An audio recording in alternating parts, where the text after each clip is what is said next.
Hi, guys. Ricky Pope here from the Christian Nerds Unite podcast. On the show, we dive deep into our nerdy fandoms and look at them through the lens of our faith by chatting with Christian content creators and experts who love comics, science, video games, media, sci-fi, and fantasy, discovering how their faith shapes their creative work and their lives. You can listen on your favorite podcast app or find links to everything at ChristianNerdsUnite.com. Grady Powell, host of Forged in Fire. Kyle Mann. I'm J. Warner Wallace. Kira Davis. This is Ben Adams. Hey, this is Dave Baker. Carrie Pomeroli. This is Mike Reiner. This is Ethan Nicole. This is Leah Morgan. It's Graham Parker, the 5th GP, and this is why you should never. How I got suckered in. I'm so embarrassed that I'm here. You're wasting your time. You got better things to do. Never listen. Those darling, yummy Reverend and the Reprobate. Hey everybody, welcome to the Reverend and the Reprobate, a show about two best buds interviewing people they have no business talking to.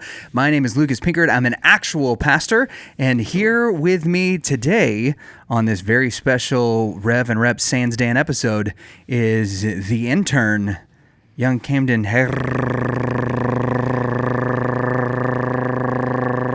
Hernandez. What's up, bud? Howdy. How you doing? You know, I'm relatively the same. How are you? I'm doing pretty good. Yeah, so we've got a lot of stuff to talk about.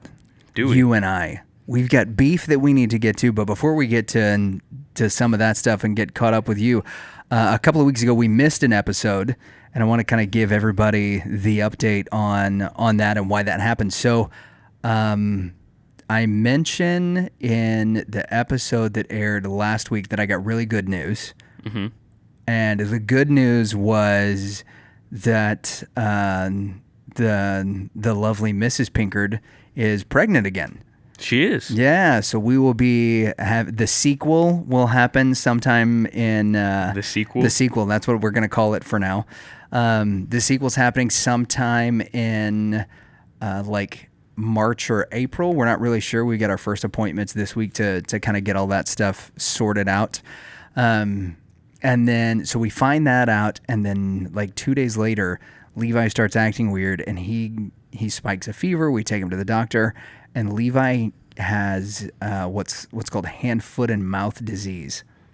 Disease? Yeah, it's called disease. Even though it's a virus, it's called hand, foot, and mouth disease, or HFMD, whenever you look it up. And it's this terrible little thing that kids get where like rashes kind of just pop up all over their body, and like some blisters will pop up on like their hands, their fingertips, between their fingers, all inside their mouths, where it becomes really uncomfortable to eat, to drink, on the bottoms of their feet and between their toes, and these like rashes can kind of pop up everywhere, and then there's these accumulations or these clusters of blisters. Well, the rashes don't itch or anything. They just like look really gnarly, and they're irritating whenever they touch. Yeah, like if you touch them, they'd be irritated, but they don't, like they're not itching, and they're not like a constant thing like chicken pox. But the blisters and stuff are obviously a consistent source of pain whenever anything touches them. So our pediatrician isn't available to be seen, but a nurse practitioner is, and the NP comes in, and she's like, hey, so, you know, your kid's got a ton of sores in his mouth. This is very definitely hand, foot, and mouth disease. And we're like, all right, that's kind of what we were thinking. And she was like, but don't worry, like adults don't get it. I was like, well, pause one moment. Both of my younger brothers got this whenever their kids did. I'm the oldest of four, but I'm the last one that was married. Mm-hmm. And so when my niece and my nephew got it, both of my brothers ended up getting it, and they were miserable. And so we tell the nurse practitioner, we're like, hey, this is something. She's like, I wouldn't worry about it. And I was like, man, it just, what can we do for preventative? And she just kind of rolls her eyes, and she's like, look, if you're going to get it, you probably already have it, because it's most contagious before you start showing symptoms. I was like, okay, fantastic. She goes, but, just don't kiss him on the mouth or share drinks with him, because it's primarily passed through saliva. Mm-hmm. Here's the issue with that. Levi is super, super, super drooly right now because he's cutting teeth. Yeah. And so, like, if we pick him up, we're getting drooled on all the time. Mm-hmm. A lot of times you've got something you can wipe it off with or whatever, but before he was showing symptoms, I'm not, like, washing my hands every time I get drooled on by my kid, or that drool gets in my beard, which is gross, because I would just be, like, living by the sink the entire time because he's just a drool factory. Well, to save everybody the lead up and more to the story, I end up getting hand, foot, and mouth. Levi gets it for a few days. He's miserable. We go to an event, and or I say an event. I go to a little meeting with some guys from our church. Come back after breakfast, feeling pretty good. 11:30, 12 hits. I'm starting to feel a little nasty, but I take my temperature. I'm fine. By 3 o'clock Saturday afternoon, I got a temperature of 102.5, I think. Cold sweats, and I'm like in a hoodie under a blanket.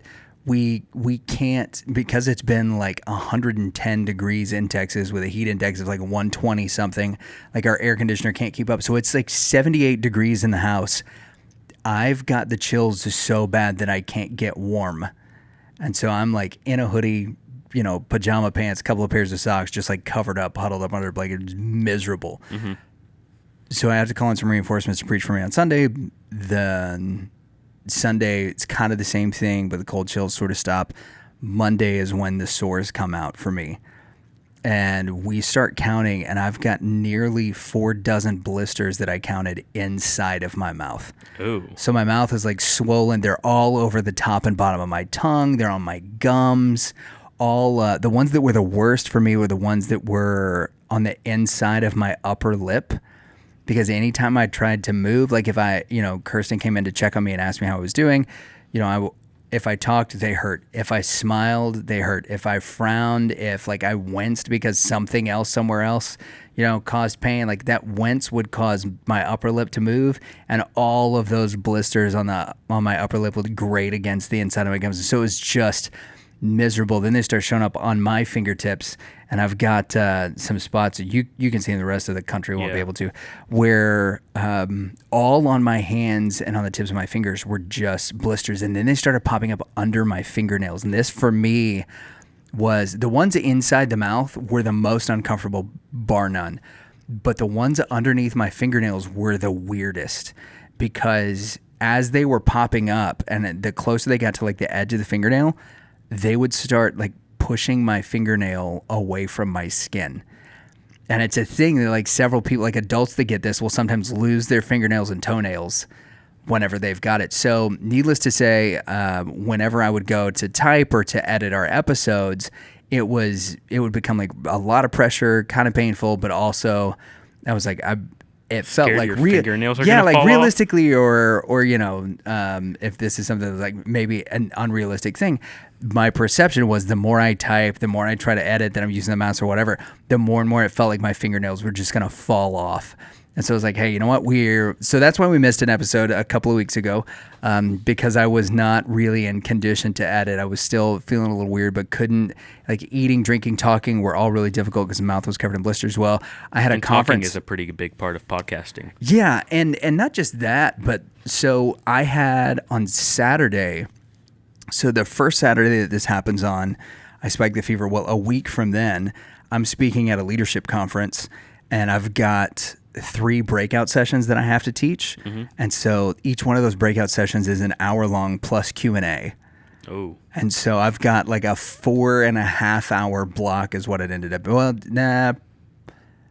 probably, I would say realistically it's probably closer to 4, right? Because you've got these, these 15-minute breaks where people hang around and ask questions in between. So the 3-hour sessions and those 2 15-minute breaks where people are constantly asking questions, and then really the 15 minutes before and the 15 minutes after. So let's conservatively say it's about 4 hours of just solid talking, where there's no break from it. So Thursday, the blisters in my mouth disappear, hands and fingers are still there.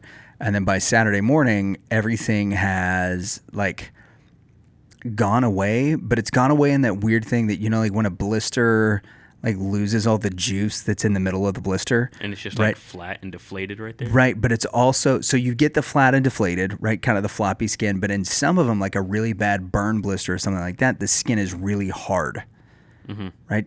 That's all that I got was the hard skin. Oh.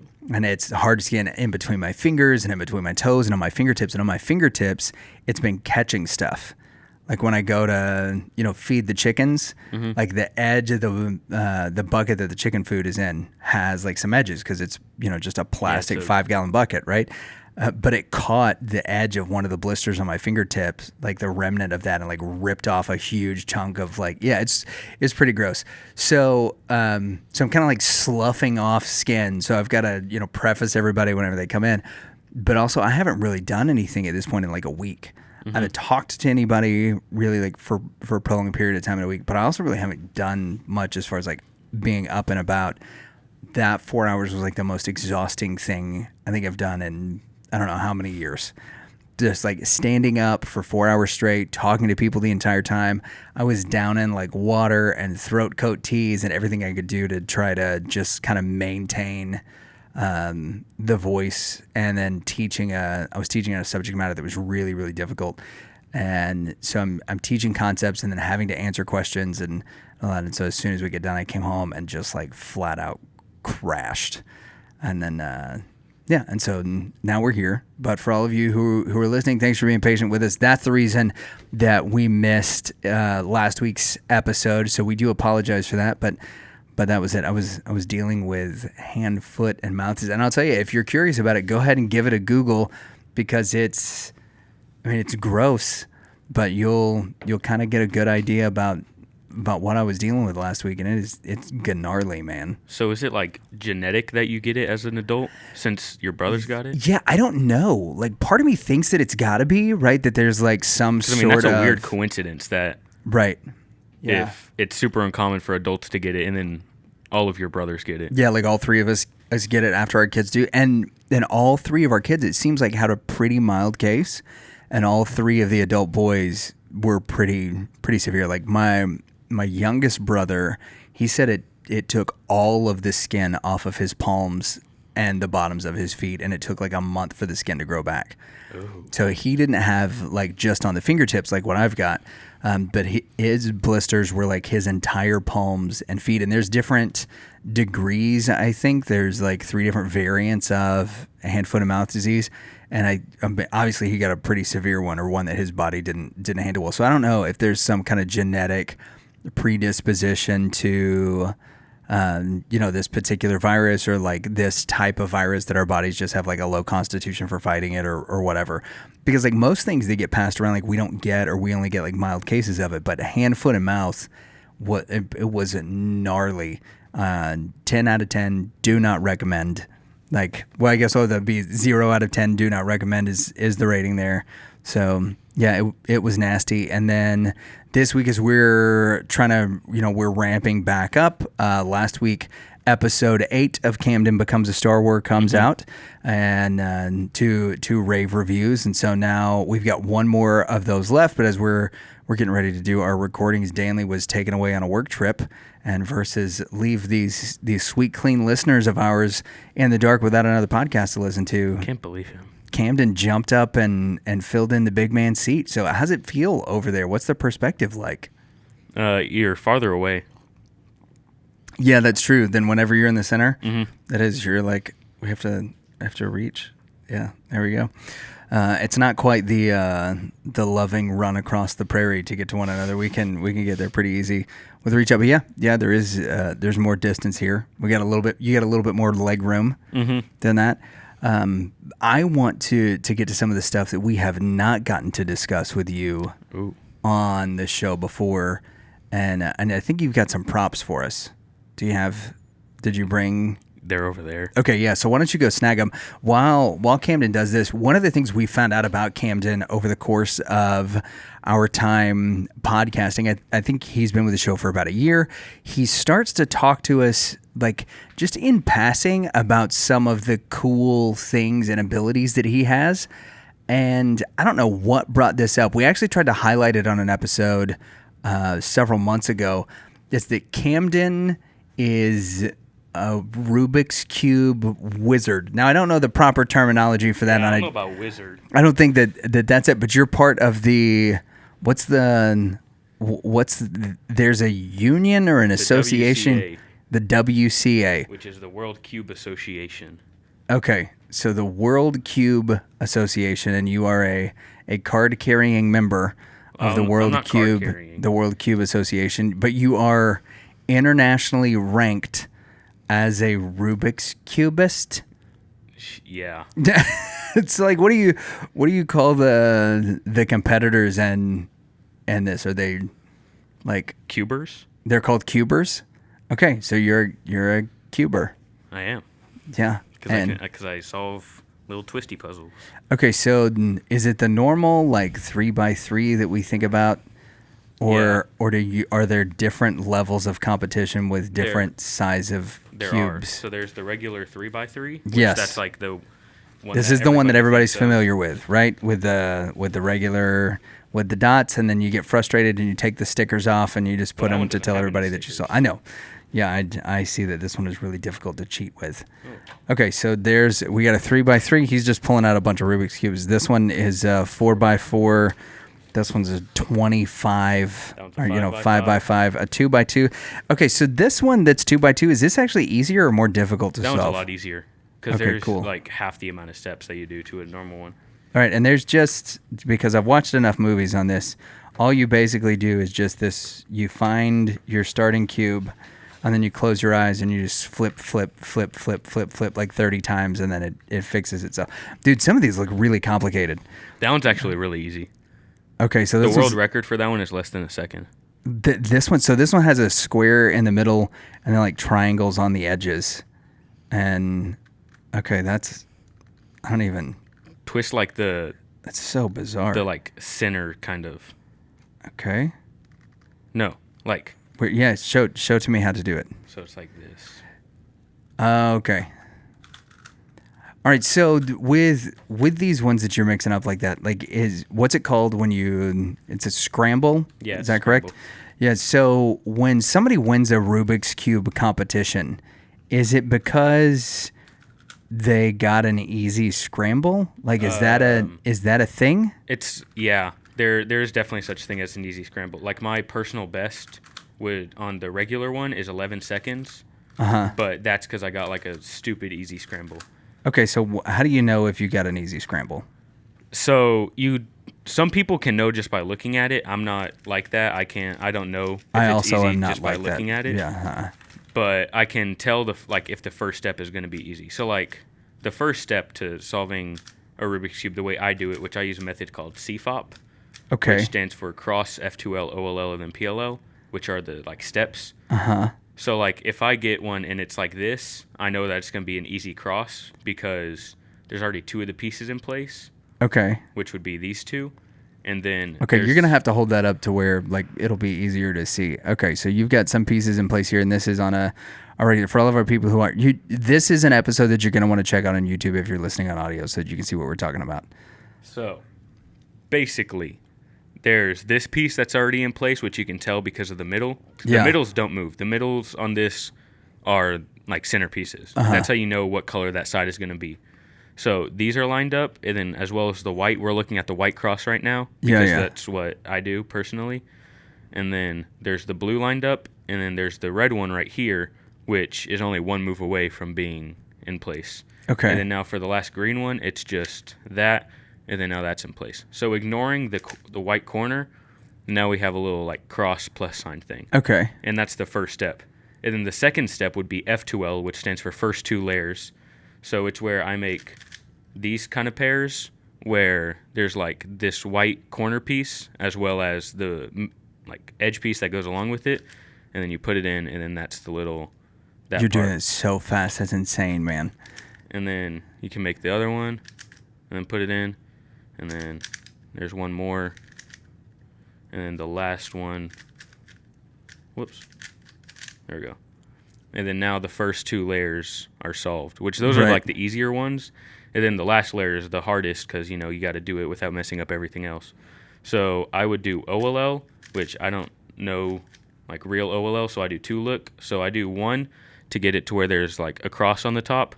And then now I can do another one. Oh, and OLL stands for Orient Last Layer, which just means you get all the yellow ones facing up, but then like the rest of it is messed up. And then you can just do one more algorithm to solve the rest of it. And then it's done. Dude, that's insane. Okay, so you said your best time is 11 seconds. Yes, it's like 11.74, I think. All right, so I'm going to be totally transparent. I have never once solved a Rubik's Cube on my own. Well, it's pretty complicated.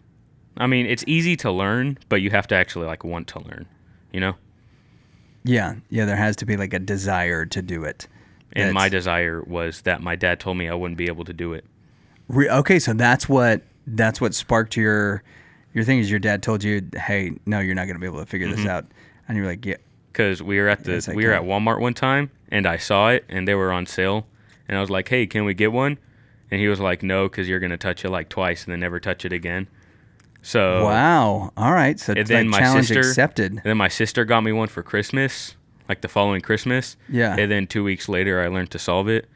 And then now I've been doing it for like 5 years. Okay, so how do you go from like, okay, here's my Christmas gift Rubik's Cube to 7 years. I'm gonna become a cuber and do this competitively, because that seems like, you know, that's a pretty big shift to like find the cubing community. Like, how do you say that? Yeah, cubing community, I guess. Yeah. All right. So how do you go from cool, I got a Rubik's Cube and figured out how to solve it, to now I'm a cuber. Now I'm solving very complicated, you know. Well, most of these aren't that complicated. I've got the 2x2 right here, and I'm stuck. All right. Like, this one is super easy. Like, Which this one has like ovals and triangle shapes. This one is on called it. the Ivy Cube. This one isn't solved competitively, which is the only one on the table that isn't solved competitively. This is just like a fun thing to own. Mm-hmm. And my sister was able to figure out how to solve this. So it's got to be pretty simple. Okay. Wow. Shade thrown there at Cadence. So, yeah, you just make that and then make the top and then solve the rest of it. Yeah, all right. It's very simple. Yeah, you make all of this stuff look really simple though. So talk to me about how you go from I've got a Rubik's Cube that I figured out how to solve to I think I'm going to do this competitively. What switch flipped in your brain that was like, this is going to be my thing that I do? So once I was able to like solve it like consistently and in like under a minute, which it doesn't take that long once you like figure out how to solve it, to learn to solve it in under a minute. Yeah. And I just like went to my mom, because I was only in like 5th grade at this time, and I was like, can you like register me for a competition? And she was like, that don't exist. And I was like, yeah, it do. And you and your mom have such a weird way of talking with one another. Yeah, that's word for word how it went. Yeah, I don't doubt it. And so, but I was like, yeah, they exist. You just like look up Rubik's Cube competition and you can find them around you. And she didn't think that really existed, but then I showed her that this was like a big thing. Yeah. And so I went to my first competition in like 2015, 16-ish. I don't remember. And they thought that like there would be like maybe 100 people there. Right. Also, before this, whenever she was actually registering me, the registration opened at like a certain time, and at that certain time, they were at the movies. Okay. My mom, my dad, and a couple other people. I was at my grandma's house. Yeah. And this is your grandma that thinks I talk too much? Mm-hmm. Okay. And so what's up, Donna? And so she figured like it'll be fine. I can just register him like after the movie and it'll be fine. But she said that it just like kept nagging at her that she should do it now. Right. Once like the time hit. And so she like left to like register me, and since it was my first one, you have to fill out like all the stuff. Yeah, a bunch of extra forms and stuff, yeah. And the competition ended up like running out of space in like 5 minutes. Whoa. And there were like 300 or 400 people at this competition. So that's insane. And they're normally just held at like hotel like event rooms, right? I guess, whatever they're called. Yeah, yeah. Which of the like 5 or so I went to, I'm pretty sure almost all of them were in just like hotels. Yeah. And so for the first one that we went to, since it was my first competition, you get there early so that they like have like a slideshow presentation thing of like how it all works and stuff. And we got there like an hour before the actual competition started, and there was nowhere to sit. Like, this was like a giant room with like a ton of tables, and there was absolutely nowhere to sit. So we ended up just like standing in the corner. Okay, so what did Mom think at that point? She was very confused on why there were that many people Coming to a Rubik's Cube competition? Yeah, and at this point, I could solve it in like probably 45 seconds, and my parents thought that was like insane. Like, Yeah. he's gonna like do like insane at this competition. Yeah, my kid's going to MIT on a full ride scholarship. That's for sure what they thought. Yeah. And then I didn't even make it to the second round. For the second round, you had to solve it in like less than 20 seconds, I think. Whoa. Was like the average of the people that made it to second round.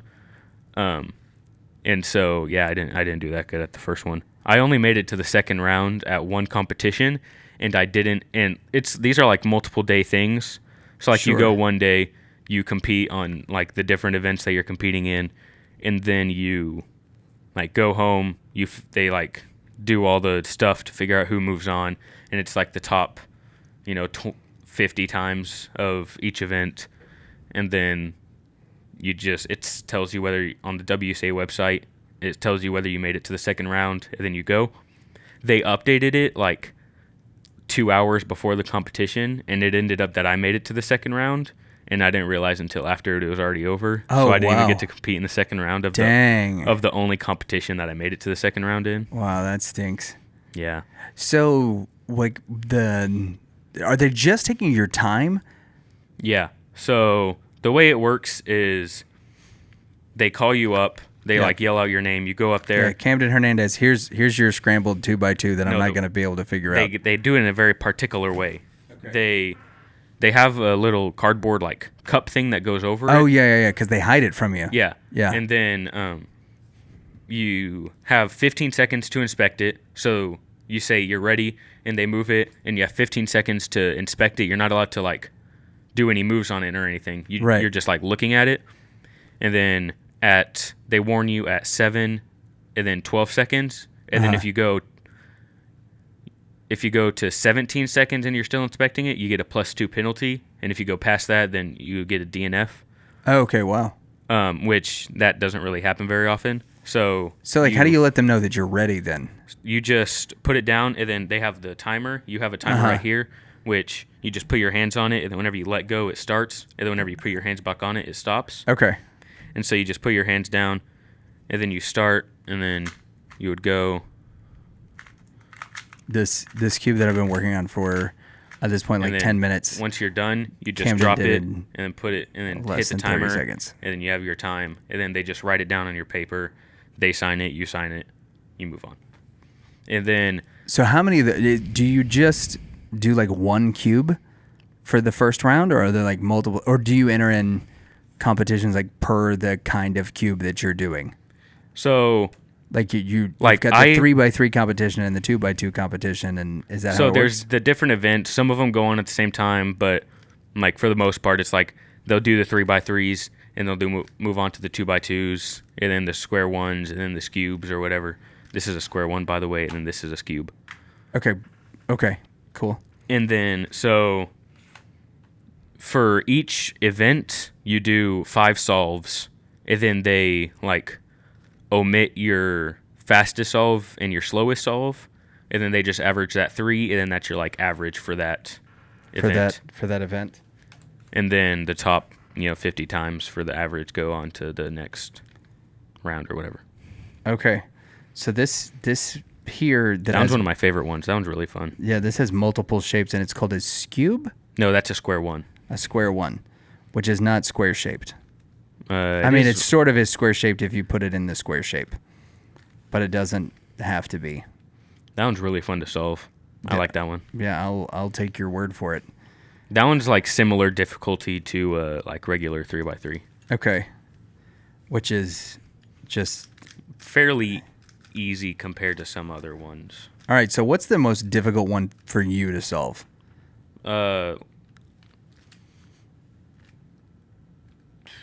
I mean, I guess a 7x7. I used to have a 7x7, and then the very first time I ever solved it, Your dog ate it. no, I was walking out of my room to show my mom that I finally finished it after working on it forever, and I tripped on the way out of my room, fell, and it shattered on the floor. What?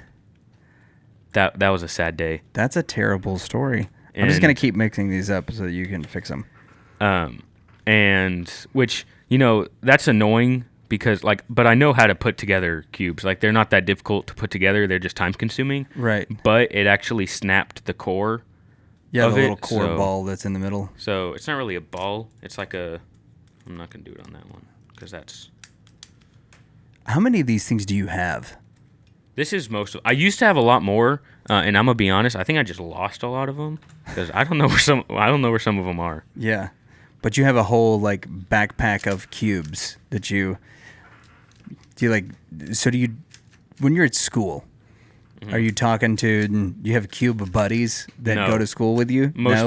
A lot of people I know don't even know that I can do it just because it's not like a thing I say a lot.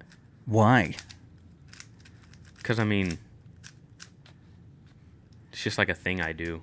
This is something I would tell everybody that I did Like it's if I could like fix a Rubik's cube. if we're doing like icebreakers or something, then that's like the fun fact I tell about myself. Like, I can solve a Rubik's cube in less than 20 seconds.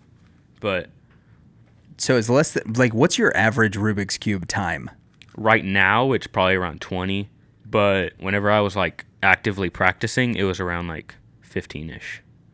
And that's not good enough to make it to day 2. For the most part, no. That's crazy, man. The world record for the 3x3 was actually broken not long ago, only like a month ago or so, and it was like 3.3 something, I don't remember. Wow. That's Some people are scary fast at it. yeah, that's insane. I don't know that I could tell you my phone number and the amount of time it took that guy to solve a Rubik's cube. And the That's crazy part, man. one of the craziest parts is that like almost all of the like cube world records right now are held by the same guy. His Really? name is Max Park. He holds, I'm pretty sure he's the one that broke the 3x3 record. He holds all the way from the 3x3 to the 7x7. So 3x3, 4x4, 5x5, 6x6, Right. 7x7. And then he also has a couple other random ones. But the fact that he holds all of the N by N except for the 2x2 is insane. Okay, so who holds the 2x2? I don't remember. If not Max Park. It's some random dude. He broke it like 2 years ago, and it hasn't been broken since. It's 0.47 seconds. Oh, good lord. But if you look at the scramble, it's legit like 4 moves away from being solved. So he was But able it doesn't. I mean, he got a like we talked about before. He just got a good scramble. Yeah. So like he looked at it, and since he's obviously very good at it, he was able to tell this is like basically solved. So he just picked it up, and he knew what to do. So he just picked it up, did it from muscle memory, put it down, and then it was. Like when you put your cube down, do you have to put it down in the same way that you picked it up, or can you put it down with a certain side up so that you kind of know Like after you're done inspecting it? Mm-hmm. No, you can put it down however you want. Okay. So do you put it down in a way that's like, hey, this is going to be the best starting place for me to solve it? Yeah, you would put it down in the way that you want to grab it, so you know immediately how to start moving it. Like what moves you're going to do from the beginning. Mm-hmm. I think I would have a better chance of just going completely random and well, the and figuring probability this of out. you solving a cube from just completely random is pretty low. Because I mean, on just the normal 3x3, there's 43 quintillion different ways to mix it up, which is a very big number. It does seem like a big number. All right, so we found out about your Rubik's cubing, which I think is fascinating. But that's something that you hid from Danley and I for a very long time. Well, I and don't know then about hiding. It just never came up. It was hidden from us for a while, and then it kind of comes up. I don't remember how it got brought up, but we got fascinated with it. I'm curious now. So you've been on the show for almost a year. As I'm just going to continue mixing these up, and then you can solve them as we go to give us both something to fidget with. Mm-hmm. So you've been on the show for almost a year. What have you enjoyed about being on the show? Who's been your favorite guest? I think, and then we'll get into my beef with you. I don't even remember For one, I don't remember names. I absolutely suck with names. Okay, yeah. What's my name? I don't remember. All right, well, that's a good start. One interview that I remember really liking was, I think I remember this dude's name. It was the puppet dude. Is it Dave Pendleton? Dave Pendleton, Oh, I'm yeah. so smart. Yeah, our good friends the Whitties were just on the road with Dave Pendleton at Really? Vacay for Comics, yeah. I remember his being pretty interesting. Yeah, the Puppet Master. And I thought it was really weird whenever he pulled out the puppet from like the 20s that like moved in weird ways. That was Yeah, kinda, it still worked and it was completely operable. Yeah, that one was kind of really interesting. He looked like he was alive. Yeah, that was pretty crazy. Who else have you enjoyed? Because Dave was great, even though he won't let us into the Christian Comics Association. Like, it's great that you belong to the, what is it, the national, the WCA, the World Cubers Association, because you'll never be part of the Christian Comics Association because of Dave. Can't believe him. The man's an unbelievable menace. Another more recent one would be the Batman dude. I don't remember his Yeah, name. Michael Uslan. Uslan. Yep. So this is where my beef with you starts. Oh man. Okay, so we have on some guys that are just incredible. For instance, Michael Uslan. Okay. And we say to our sweet young intern, hey, you want to come be a part of this, ask some questions? And you're like, nah. That's not what I said. That is not what I said. I said yes. But then I didn't realize that y'all had started the interview, so I was just chilling in the youth room playing some Super Mario. No. So this was a Saturday, and when we initially asked you, you were like, meh. And then when you came in the interview, because it did get delayed, you're correct about that. The interview with Michael was I don't remember it being originally on a Saturday. delayed. Yeah, it was originally on a Saturday, and you were like, nah, I don't want to do that. I want to go. I want to go do something else. I was probably busy on that day. Yeah, for sure. But it does seem, and this is one of the things that cracks me up, is like we'll get somebody that I'm like, oh, Camden's for sure going to be interested whenever we interview this person. And we pitch them to you, and you're like, I mean, maybe. It's meh. You're very meh about the guests that we have on the show, which I will say does oftentimes crack me up. Because Danley and I will be really excited about somebody, and we're like, hey, it's this person, and you're like, meh. Well, because y'all like know people's names. Whenever you say someone's name, that means like nothing to me. Because I don't know who that person is. Okay. So how should we, in the future, pitch things to you so that you know who it is we're talking about? Just start with their accomplishments? Probably. Like, we'll just show you their IMDb page, and then we can go from there. You can decide if you want them or not. Yeah, that sounds about right. Yeah, because I think one of the other ones that was like that was our upcoming interview with Jim Wallace, who J. Warner Wallace is a guy who wrote a book called Cold Case Christianity. We had him on a couple of years ago after his book Person of Interest about the finding the historical Jesus came out, which is a really interesting read as well. He's Dateline's most used or most featured cold case detective. So the dude is just like stacking brilliant thing on top of brilliant thing, right? And so we asked Camden, hey, do you want to come? This is the guy. And we start telling you about him. I was there for that interview, though. And you were like, I mean, if I'm around. And which I was around. You were around. So, yeah. So who do we need to get on the show that like you would be excited about? Outside of someone from Donut Media, which we've attempted and has yet been fruitless. I don't know. I don't really know celebrities. Well, we're not worried about just who do you think would be interesting? I don't know. Other than Tina. I think we all want to get Tina on the show just to chat. I don't know who Tina is. Tina's our one for sure listener that we that we Oh have. yeah. Okay. She's our YouTuber. Okay, yeah. I don't know. This is a fantastic start. I don't like know people. Yeah. You know what I mean? I don't. I'm figuring out that you don't like know people, but it was not something that coming into the interview where I was like, you know what? I know what he means there. So this is for sure something that we've got to find a new way to pitch to you, though, because you're like 60% out on most people whenever we start talking to you about 16, them. that's You're a like, big number. I don't know, whatever, man. If you want to have them on, you can have them on. If I'm here, I'm here. But that is a very intern attitude. Which, I mean, a lot of the time I am here. Yeah, that's true. So we did post out some opportunities for people to ask some questions of Camden. And one of the questions we got for Camden was this. Camden, how's stuff going with the tensegrity table? That's probably the number one question we got. Does it have a top yet? Kind of. Kind of? All right, explain to us the kind of. So, I have this. I had, I guess, this little like basket thing in the corner of my room, just with like some random like footballs, basketballs, and stuff, whatever. And so, I just like took it apart because it just kind of held together with these little like thingies. Like they have like a little like thing coming out of them at like different like a 90 degree, 45, 0. Oh, okay, yeah. You know, Yeah. just to like plop them together, but they weren't held together with anything other than like friction. So you just pull them apart. And so I just like took 2 of those, and they're like have little tiny zip ties to hold them together.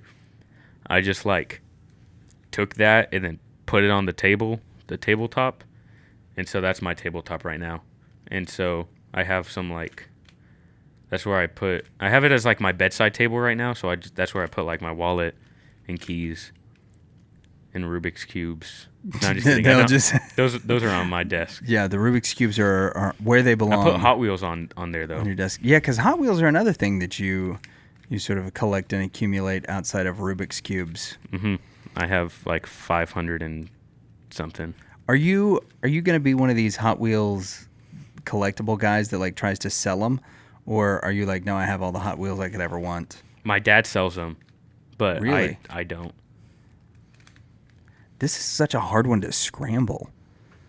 Oh, I was wrong. As of right now, I have around like 630 Hot Wheelses. I do. That's pretty interesting for a Hot Wheels thing. All right, I'm watching you. You're having a much easier time scrambling that one than I am. My problem with scrambling one that's oddly shaped like that is I have a tendency to break things. This one doesn't break that easy. And so as soon as something gives me a little bit of resistance, what I want to do is, instead of figuring out how to make it go, I want to just muscle it into position. Well, and then that's not going to work very well with this one. Yeah, so... Because like you have to have like a line going all the way across, but sometimes there's not a line going all the way across. So so I would just... So you just got to make sure that there's a line that goes all the way down. I would break it. Please don't. Yeah, I've that's why I said this one's difficult for me to mix up, because I don't want to do all the breaking. So far the Michael Uslan and then Dave Pendleton. Now, you didn't have an opportunity to come in. Have you listened to the episodes we did with Dave Trosco, the guy from My Hero Academia, who was recently on the show? No, I meant to listen to like 2 days ago, but then I wasn't able to. You weren't able to put in your headphones and listen to them. What, like Tears for Fears come out with a new album that you just... Yeah, I just had to. Are they your favorite band, Tears for Fears? So. I only know like 2 songs by them. Everybody Wants to Rule the World, which you told us is your walkout music. Yeah, I did say that in the first. Yeah, you did. And then the other one I know is Head Over Heels. Okay. So who would you say is your favorite band or artist right now? I have no clue. I listen to a lot of random, like what's one of your favorite songs right now? Is it that Richmond, North of Richmond by Oliver Anthony that's everybody's crazy about? I mean, it's good, but yeah, it's interesting. My favorite song. Yeah. Anybody that just like films their dogs laying down in the middle of a forest, I'm likely on board with. I like dogs. Yeah, for sure. I like Rap Snitches by MF Doom. Okay. That's a pretty good song. Rap Snitches. I want to learn the guitar from that song. Okay, it sounds really cool. This brings us to our next and final topic, is that you have recently been, because not only have you been interning here doing stuff for the show, but you've also been doing a lot of stuff with the audiovisual stuff and the audio engineering that we do for our podcasting, and then also for some stuff at the church. And you're That makes it learning sound really fancy. You're learning audio engineering. Yeah, I mean that's what it is. I'll You're move some slidey things. you're now learning guitar, which started like how many weeks ago? Like this is a couple days ago. I bought. Okay, I yeah. bought the guitar last. So what did you Sunday. get? It is a Fender Squier something. The I don't- Stratocaster, No, it's not a Stratocaster. the Telecaster, No, it doesn't. It's not like a caster. It's Mustang. Do you have a picture of it? yeah. Okay, because this is what I'll need in order to properly it says identify. it on the thing at the end of the fretboard. Yeah, the I don't remember. headstock. The headstock, yeah. Yeah, it says it on the headstock, right? Because typically what I don't know comes if with the picture I have are of the it shows the headstock. Stratocaster. I won't need to see the headstock. The Stratocaster and the Telecaster are the two primary body shapes that Fender makes, though they do have a handful of others that are mixed in there. That is a Stratocaster. It is a Stratocaster? That is a Stratocaster. Oh. It has a whammy bar, which It is does kinda have cool. a whammy bar, yeah. Yeah, so that's kind of fun. It kind of creaks, though.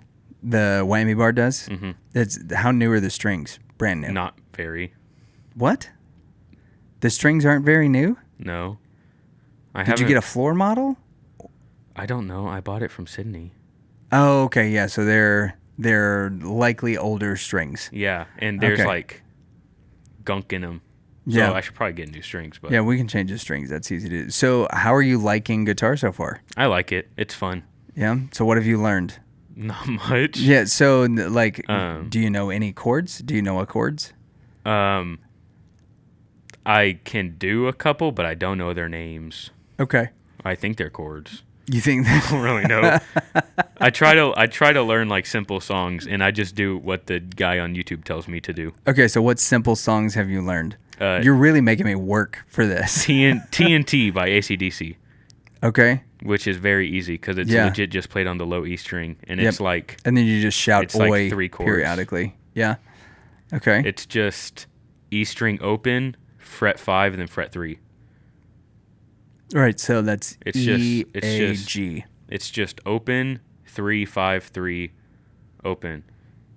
It's bow bow bow bow bow bow bow. And then for TNT, it's just 5 3 open. Bow bow bow. Dynamite. That's just about the chord progression for every AC/DC song. So I know every AC/DC Yeah, just song. about. Yeah, every AC/DC is kind of, we would refer to them as a one-trick pony. Like this is the one thing that they do. Are but- all their songs on just the low E string? But with AC/DC, it was such a good trick that nobody cared. You know, like it was what you're doing is so cool. We don't care that that's the only thing that you can do. Like, yeah, just keep doing it. Yeah. Most of their songs are right there on that low E string. And then I'm trying to learn God's Not Dead right now, Oh yeah. which Which are you learning just the chords? Or are you trying to learn the me me me me me me? That. me? Yeah. Anytime you go to learn one of the me me me parts of any song, that's gonna be hard. I have it down. It's just getting it to where it's smooth. Yeah. Because because it starts with my index finger on the 11th fret of the G string, Oh, we're getting deep here. and then I have my index finger on the 8th fret of the G string. So I go, and then I just move my ring finger. Yeah. So it's just my index finger. So on your the, ring finger is actually what's on the 11th fret. You said your index finger was on both, which I thought maybe meant you had a huge index finger No, that I'd never seen yeah, before. Okay. my ring finger is on the 11th on fret. the 11th fret, right? And so it's, and then you just move your ring finger. Yeah, and for the it's, But then whenever you put your ring finger back on, that's where I get messed up because I keep putting it too far back. Oh, so then yeah. it, So you're getting a little fret buzz and Yeah. gnarliness. Yeah. and I can't. My finger don't want to go to the right spot. So when are you going to come and play something for the show? That's what I want to know. Well, I don't have my guitar, so I can't right Yeah, now. yeah, not today, but when can we expect Camden's play something for the show debut? I don't know. Because I do It's think not going to be very good. I I haven't do been think playing this would guitar be for kind of very a long. fun like progress thing. Is like once a week or maybe once a month I was we going to bring say you once in. a week. Yeah, Not much is going to every happen week, in yeah. between there. Maybe once a month we bring you in and we just have you do like, all right, play the intro to God's Not Dead, and then you just do it once a month until you figure it out and get it good, and then that'll be the new intro for the show. Is just whatever it is, however good however good you can play it for that month. That's the entire intro for the show for that month. Oh, I don't know about that. I think this is a good idea. Do I get multiple tries? Yeah, but we're gonna take it's like with your WCA stuff, right? We'll give you 5 tries and we'll drop the best one and the worst one, and we'll take the average, and that'll be what becomes our show intro. I think Danley. Why can't we just take the best one? I think Danley's gonna love this idea because it's an anomaly, right? Because that's not nice. Because when this is across the board when you're learning anything new, whatever your best one is, it was a fluke. I think I'm pretty baller. I think not at guitar though. I think. I would say, like, in general, yeah, you're probably pretty baller. All right, so as we wrap up, what advice would you give to other people who are just now starting to learn instruments? Practice every day. How much are you practicing every day? Like an hour or 2. Oh, that's good. But it's mostly just me messing around with it, making funny noises. Yeah. Yeah, like I play with the whammy bar a lot. I just go wow wow wow. You know what? One of the things that we always told everybody whenever I worked at Guitar Center, because there were a lot of parents that you worked at Guitar Center. Yeah, I worked at Guitar Center I was a manager for them for a long time. That we told parents was if they had an instrument, and specifically for parents who were musicians, they didn't want to get their kid the crappy guitar or like the low end guitar or whatever. They wanted to get them a nicer one, and so they're like, let's get like a $500 or $600 guitar instead of the $100 guitar or the $200 guitar. And I was like, listen, if you're looking at the $500 guitar, and you know that it's a better quality instrument, but your kid doesn't think that it's cool, they're never gonna pick it up and play it, right? It's better to get the $100 guitar or the $200 guitar that they think looks cool, so that they'll want to get up and play it and to learn it and all that, more than, the $500 guitar that's nicer, that is going to last them a longer time, but that's going to end up on the shelf, that they're not going to end up playing, and that you don't want because you've got, the $1,200 or $1,500 or like fancy you've got the $3,000 to $4,000 instrument. You don't want to play the $500 guitar, and man, nearly every person that took that advice, their kids stuck with it. So, if right now, like, playing with the whammy bar is what you want to do because you think it's cool, like, keep it up. Whatever's going to keep you, engaged in the instrument, keeping your hands on it, that's really what's going to make the difference. So, yeah, and enjoy it and dig it. And I'm excited about you bringing it up here next week so we can do our first seeing Camden with his guitar and getting our first taste of God's Not Dead from Mr. Hernandez. Well, that is all the time that we have got for today. Thank you guys for listening. Hopefully next week we'll be back with Big Dan whenever he gets back from Randy Dan's Operators, foreign missions trips. Foreign missions? Yeah, I think any place just north of, as a Texan, any place like north of the Red River is foreign territory. It's foreign. Yeah, once you reach the borders of Texas, I had a kid who grew up in Texas his entire life, and he was like, "We're going to Oklahoma for something." I was like, "Oh, it's awesome. You're going with your family on a trip." He's like, "Yeah, we're going to Turner Falls." I said, "That's cool." He goes, "Do I need a passport?" It's like, no, you don't.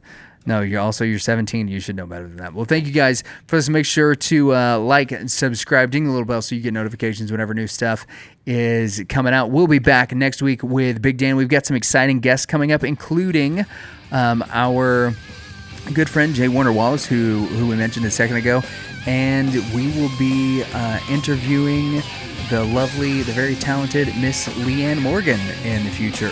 She is coming back on the show now that her Netflix comedy special has come out, and she is heading to Dallas. So if you're a fan of Leanne Morgan and her comedy, you're going to make sure that you stay tuned. Make sure that you tell a friend about the show. Y'all stay hard, keep jamming, and we'll see ya.